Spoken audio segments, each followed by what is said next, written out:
Kasaragod MDMA കേസിൽ റിമാൻഡിൽ കഴിയുന്ന യൂത്ത് കോൺഗ്രസ് നേതാക്കൾക്ക് വേണ്ടി ഹാജരായത് കോൺഗ്രസ് നേതാവായ അഭിഭാഷകൻ. കാസർഗോഡ് മണ്ഡലം പ്രസിഡന്റ് അഡ്വക്കേറ്റ് ഷാജിദ് കമ്മാടമാണ് പ്രതികൾക്കായി ഹാജരായത്. പ്രതികളെ 3 ദിവസത്തേക്ക് പോലീസ് കസ്റ്റഡിയിൽ വിട്ടു. KH മുഹമ്മദ് ഹുസൈൻ അടക്കമുള്ള പ്രതികൾ 22 വരെ പോലീസ് കസ്റ്റഡിയിൽ തുടരും. ഷഫീഖ് നസറുള്ള വിശദാംശങ്ങളുമായി. ഷഫീഖ്, വീണ്ടും കോൺഗ്രസ് പ്രതിരോധത്തിലാകുന്ന കാഴ്ചയാണോ? പ്രതികൾക്ക് വേണ്ടി ഹാജരായത് കോൺഗ്രസിന്റെ തന്നെ അഭിഭാഷക സംഘടനാ നേതാവായ ആളാണോ?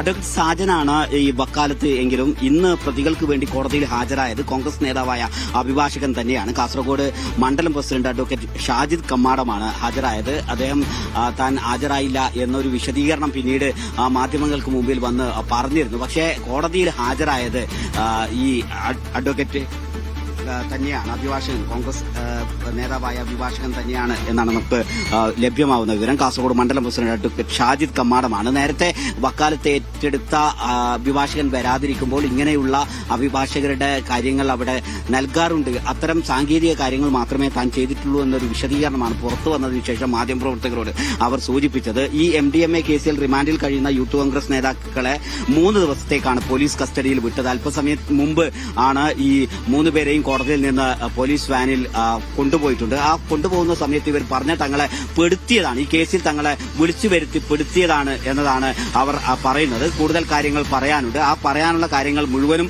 തങ്ങൾ മാധ്യമങ്ങളുടെ മുമ്പിൽ പറയും എന്ന കാര്യം കൂടി അവർ സൂചിപ്പിക്കുന്നു. തങ്ങളെ കുടുക്കാൻ വേണ്ടിയുള്ള ഒരു നീക്കം ഇതിന്റെ ഭാഗമായി നടന്നു എന്ന് കോടതിയിൽ നിന്ന് പുറത്തു കൊണ്ടുവന്ന് പോലീസ് വാനിലേക്ക് കയറ്റുന്നതിനിടയിൽ ഈ പ്രതികൾ സൂചിപ്പിക്കേണ്ടായി. പെരുമ്പാവൂർ സ്വദേശികളായ KH Muhammad Hussain, PA Abdussalam, PA Abbas, Zainul Abideen എന്നിവരാണ് പോലീസിന്റെ കസ്റ്റഡിയിൽ വിട്ടത്.